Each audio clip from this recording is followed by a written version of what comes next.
Magandang tanghali sa inyo lahat. Pag-usapan natin yung yung sa Socorro. Yung nangyari doon sa island, Socorro Island, saka ah, sa lugar ng Socorro. May mga grupo na tinawag nilang kulto na matagal na palang nangyayari. Kasi sa panahon ngayon, parang nakakapagtaka, no, na meron pa rin naniniwala sa ganun mga pananalita na magugunaw ang mundo, siya ang magliligtas. Matagal ko na rin naririnig yan eh. 1985, pumunta ako sa abroad eh. Bakit para abroad? Dahil magugunaw na raw yung mundo. Nakakapagita ka talaga. Pero mo, mga intelligenteng tao, doktor, teacher, pulis, naikayat ng bata. Tama ba yun? Sabihin ng bata eh, umakyat tayo doon sa sa taas. At doon sa lugar na yun, makaliligtas tayo. Malapit tayo kay Lord. Kaya itong lugar na to ay malulubog na. Doon tayo lang ang maliligtas. Yun ang pananaw nila. Nakakapagita ka. Ginawa nila, siyempre para may mapakinabangan naman, pinagbibenta nila yung property nila. Yung mga property na yun yung pinagbibenta nila para ma-budget, maipuhunan. Nakakapagtaka doon sa lugar na inakyat nila, sa Kapihan. Excuse me. Doon sa Kapihan, nakagawa sila ng malaking komunidad. May mga yero, bahay, lahat. Saan sila kumuha nun? May wala sila mga pera. Siyempre, nung umakyat sila doon, wala sila, zero. Zero sila. Magtatanim, ganyan. Hintayin pa nilang tumubo yung pananim nila, magbunga, bago sila kakain. Kaya ba mo ba yun? Kaya ba yun?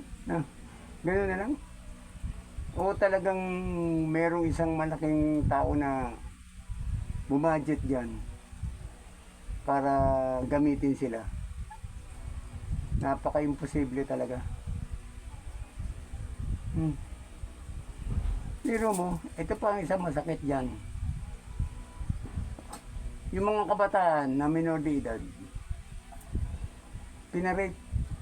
pinilit na ipakasal sa mga kapwa niya minor de edad. Pag hindi ginalaw, parurusahan. Ang paniniwala kasi nila, yun daw ang utos ni Lord. Ganun ba si Lord? Ganun ba? Tataka ako dun sa mga tao na yun. Paano sila nakapag-isip ng ganun? Paano sila napaniwala? Eh, bata yun, bata. Baka naman sa bata na yun eh, front lang yun. Meron pang mas iba doon.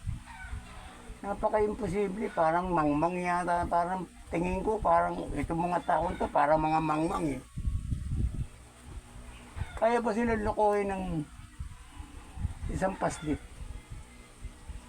Pero kung umakyat sila sa bundok, iniwan nila yung kabuhayan nila. Para lang dun sa isang salita na hindi ka akit sa langit pag di mo binenta yung property mo pang di ka sumama. Ay, nako. Hindi ko nga alam kung ang tao ba tumatalino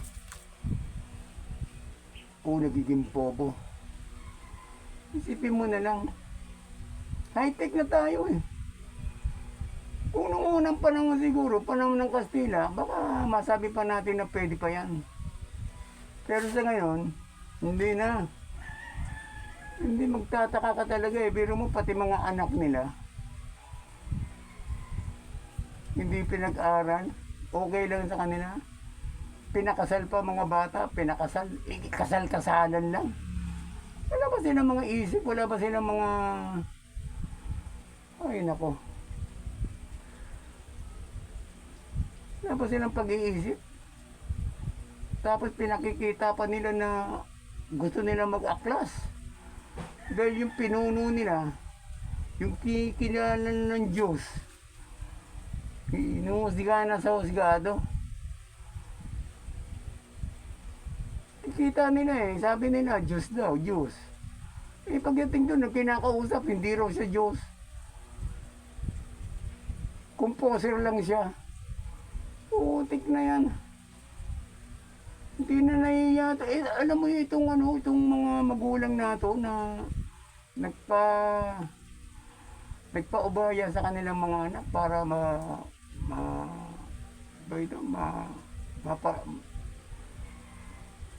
hindi natin masabi kung paano nangyari. Mga anak nila, isipin mo, pinabayaan nila mapariwara. 12 anyos, iperirape. Diyos, oh my God. Hindi na sila natakot. Nakikipaglaban pa sila. Sabi nila, ipaglalaban daw nila. Ang katotohanan. Ano ang katotohanan sinasabi? Tumakas nga yung mga... Nilagyan nga nila ng checkpoint doon sa labasan eh. Kasi ang daanan lang dyan, dito lang sa entrada, may checkpoint sila dyan. Wala makakalabas, wala makakapasok. Sa likod ka naman dadaan, lalangoy ka. Yung tumakas nga, lumangoy eh. Hindi mo lumangoy. Makatakas lang. Eh kasi sila, nung napunta na sila to, para silang na-hostage na, hindi na sila makaalis. Wala na silang magawa, kung ano yung pagawa sa kanya, ginagawa na lang nila, yuko na lang sila ng yuko. Parang sa Korea eh. May mga tao na yan, yung mga naiwan doon, meron nang nakulong. Yung si Super Agila, Senior Agila. Para sila mga super eh. Isipin mo. Ang galing nila. Iniisip ko kasi paano sila nakapagpatayo ng maraming bahay sa... Saan sila kumuha ng mga bubong? Meron talagang matikas na tao dyan na palagay ko yung pinanggalingan nila. Merong isang bagay doon na kailangan maabandon para mapakinabangan ng ibang mga negosyante. Siguro gano'n. Bakit nila i-abandon? Kasi pinabayaan na, nagkadurog-durog na yung mga bahay. Nabulok na eh. Tapos may papasok na ibang grupo doon. Baka may gagawin doon. Aangkinin na nila yung lugar. Pero ito mga nagre-rebelde sa taas, mga nagre-reklamo, dapat tumaparusahan. Kasi tinolerate nila yung mga pangyayari. Nakita nila yung mga nangyayari, tinolerate nila. Pati mga magulang, kamag-anak, halos isang grupo lang yun nandun eh. Halos magkakamag-anak yan eh. Isa-isang island kasi, anak, patong-patong hanggang sila. Pero sila lang din. Hanggang sa dumami sila ng dumami. Kawawa naman. Wala eh. Ito namang isang si Senior Aguila. Kawawa naman daw siya. Bata pa siya. Hindi ba mas kawawa yung 12 anyos? Saka meron pa nagsasabi na yung nagbabantay sa kanya, personal bodyguard niya, nagkikwento na may mga babaeng inakit sa bahay niya, nagsasamantalahan niya. Meron pa silang private army. Meron pa nagsasabi nag-aakit doon ng droga. Hindi natin malaman kung may mga droga nga kasi wala naman sa itsura nila yung gano'n eh. Pero sa akin palagay, gagawa talaga ng malaking grupo lang parang Abu Sayyaf. Parang may mga, katulad ng mga gumawa ng grupo noon. Mga rebelde, nangingid na. Talagay ko ganyan ang plano niyan. Meron mga kasi nabuwag na yung mga ano, marami na nabuwag na mga rebelde. Nabuwag na rin yung mga abosya, ilan na ilan na lang. Baka ito ang gagawin ng isang grupo naman na to. Ewan ko lang ha. Pero napakapangit talaga. Isipin mo ako sa akin ha, sa tanang buhay ko. Kakaiba to. Grabing katangahan, masasabi ko nga, katangahan natin. Pero mo anak mo, pinabaya mo mapariwara. Pagtapos ngayon ikakaila mo pa. Anak mo na ang kalaban mo Diba? Ang klase mga tao to. Ibang klase. Parang sa Ikleo, Kasi itong mga religion na to, may mga personal interest to Yung mga grupo-grupo na yan. Kaya bago ka sasama sa mga grupo-grupo na yan, pakiramdaman mo muna kung ano mga interest niyan. Kasi may mga person of interest yan. Gagawa ka ba ng isang grupo kung wala kang person of interest? Meron kang pinaplano katulad nito. Hindi pa lumalabas ang tunay na katotohanan nito sa sa Socorro. Dito sa sinasabing kapihan. Hindi pa lalabas yan, may lalabas yan. Hindi pa talaga yan. Nakulong na tong isa bata medyo parang gustong umiyak. Parang gusto niya na magsalita. Kasi bata pa yan Magsasalita talaga yan kasi sobra agrabyado naman siya. Ipin mo, umakyat sila na walang 0-0 sila. Umakyat tingnan mo yung lugar nila grabe. Grabe yung masyadong napakalaking community na gawa nila. Isipin mo yung mga bahay, ang gaganda ng mga bubong, ganyan. Nakakagawa ka ba ng ganon? Pwede kung pawid-pawid lang, para kung mga MPA dyan. Mga ano-ano lang. Kahit sabihin mo bayani yan, isang kukuha ng mga materyales. Gumagawa pa sila ng sarili ng paksol. Mga panggera. Pala na yung ginagawa nila, ubra sila sa gobyerno. Baka baksakan sila ng isang matindi dyan, ubos sila lahat dyan. Yung talagang nababaliw na, parang tingin ko itong mga taon to pinagtatakpan nila yung kagagawa nila, kalokohan nila, hindi sila naawa doon sa mga tao. Hindi sila naawa doon sa mga bata. Pinare-rape nila. Pero mo, anak mo, pamimigay mo. Pare-rape mo, 12 anos nag-iiyak, tumatakbo. Ayaw. Pipilitin mo. Tama ba yun? Grabe mga kalokohan nito Dapat pati yung nasa taas, dapat hulihin lahat yun. Tinolerate nila, hindi naman magkakaganon kung hindi nila, dami-dami nila, ibig sabihin, malaking grupo na sila. Marami nang hindi na, yung mga gustong magreklamo, pumalag, hindi na makakapalag, natatakot na. Unang-una, may checkpoint sa labas, saan ka dadaan? Sa dagat, hindi ka man pwedeng dumaan sa dagat. Magnanakaw ka ng bangka, o lalangoy ka.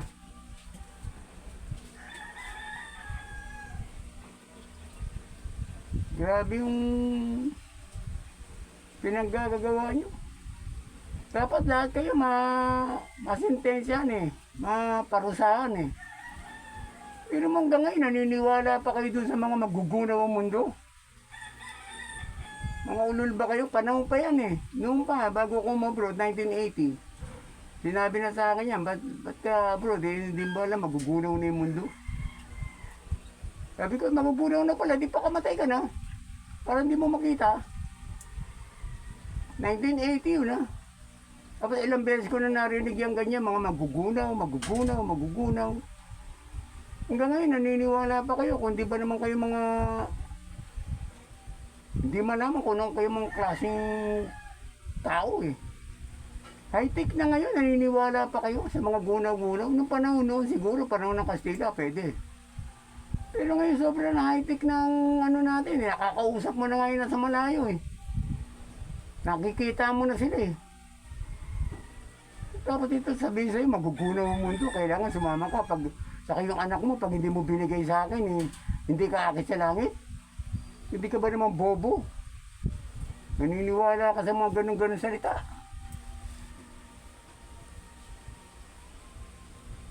Mga mga sundalo militar na to, meron to eh.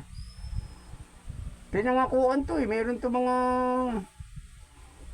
pinangako sa kanila na nagustuhan nila eh, kaya iniwan nila yung mga trabaho nila eh. Hindi kayo magtatagumpay mga ulul. Yung pinaggagawa nyo.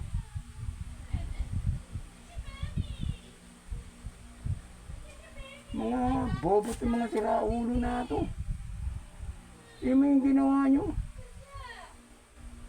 Ang sarap, ako, tinalo nyo pa yung binugbog na katulong eh. Pinapanood ko yun eh, nung makita ko itong mas matindi pala ito. Ginawang tanga yung isang community. Isang barangay. Isang baryo, naging tanga. Nanganapin, akalain mga bahay nyo, iwan nyo. Umakyat kayo sa bundok para magtanim-tanim ko, di ba kayo mga bobo? O may person din kayo dyan, may mga problema din kayo sa baba, bound kayo sa utang, kaya kayo nagsitakas. Di ba? Kung ikaw, ang ganda ng buhay mo sa baba, tatakbo ka ba sa taas? Ang sarap-sarap na ng buhay mo. Mayroon mga may mga yan sa likod. Ako naniniwala ako na may mga dyan. May mga mapeperang tao o politiko na nagbubuo niyan para din sa eleksyon. Parang kay Cleo yan eh. Pag eleksyon, zero nila. Doon sa lugar ng ang Patawan, ganun din. Sisiruhin ka. Ang ganyan yan eh. Binubuo yan ng mga politiko eh. Mga politikong ulul ba. Eh kailangan kung sasama ka sa mga grupo-grupong ganyan, pakiramdaman mo muna. Hindi sama ka lang ng sama. Kikwentuhan ka lang ng kung ano-ano, sasama ka na.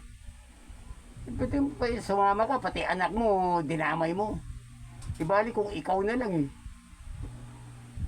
Pero pamilya mo, di nag-aaral, hindi mo pag-aaralin dahil doon. Kaya nangangako ka lang na pupunta ka sa langit. Ba't meron na ba nakakita doon ng langit? May nakarating na ba doon? Ang langit yung sementeryo. Yan ang langit. Dahil dyan, pag napunta ka sa sementeryo, langit na yan. Wala ka ng problema. Lahat ng utang mo, wala na. Hindi ka na magtatrabaho, tahimik ka na. Yan ang langit. Pero itong tinutungtong natin, ito ang impyerno. Andi dito lahat ng hirap. Hirap at sarap, andi dito. Purgatorio, yan. Ito tayo. Pag namatay ka, yan ang langit. Sabi mo, pupunta ka sa langit. Talaga mapupunta ka sa langit pag natigok ka, ulul. Yung pinakalangit niya, yung sementeryo, kaya kung maging maganda ang langit mo, gusto mo, kumuha ka ng magandang kabaong mo, kumuha ka ng St. Peter. Para bago ka man lang mamatay, meron ka nabiling bahay. Kahit bahay man lang, higaan mo. Hindi matitigok ka, manghihingi ka ng kabaong. Manlilimos ka. Tagal-tagal mo na buhay dito sa mundo, wala ka pang nagawa. Luto. Sabihin mo pupunta ka sa langit, kaya yung anak mo, pababayaan mo mapariwara. Hindi ba naman may tama rin yung utak mo? Kayo mga nandiyan dyan sa bundok, kapi yan, bumaba na kayo, magbago na kayo. Baka magkaisip pa yung gobyerno, pati kayo kasuhan. Kasi kasama kayo sa mga nangyari, nakipag-organize kayo sa mga katarantaduhan nila eh. Tinulorit nyo eh. May kasalanan din kayo dyan. Dapat kayong lahat dyan maparusahan. Isipin mo ikaw, meron kang anak, pinaiyot mo yung anak mo, Paano pa magpapakilalang isa kang magulang? Kung ginanyan mo yung anak mo, mag-isip ka nga. Bobo talaga to. Mga gago kayo. Nakakainis kayo ah. Kaya maraming salamat. Mga pinaggagawa nyo. Mali yung nakakainis talaga eh. Manunood ulit ako mamaya eh, kahit nakakulong na eh. Nakakainis kasi. Ang sarap panoorin. Yung Diyos-Diyosan nyo, hindi naman ako talaga ano eh. Sabi niya, bata pa ako eh. Pero nung wala pa siya sa Senado, yabang niya, lahat nakayuko, lahat nakaluhod. Pag lumalakad siya eh, palakpakan ng palakpakan, ulul. Gago ka. Pero para sa akin, yung gago, pinalitan ko ng matalino. Eh binola mo yung mga matatanda dyan eh. Binola mo yung mga galing dyan. Binola mo, teacher, kung sino-sino pa. Nabola mo eh. Pati yata mayor, nabola mo eh. Oh, matalino ka. Mahusay ka. Hindi ka gago. Ang gago, yung mga nagago mo. Kaya pare-pareho kayong gago, nuknukan kayo ng mga gago. Akala nyo ba tatagal yung ganyan? Pinaggagawa nyo. O may nakatakas, o ano, ngayon, hindi, ano lang sila eh, dinisiraan lang kami, mga ulul. Meron bang batang ganon? Bata? Magsusumbong? Para siraan ka? Utot mo. Ulul. Salamat, mga utot nyo.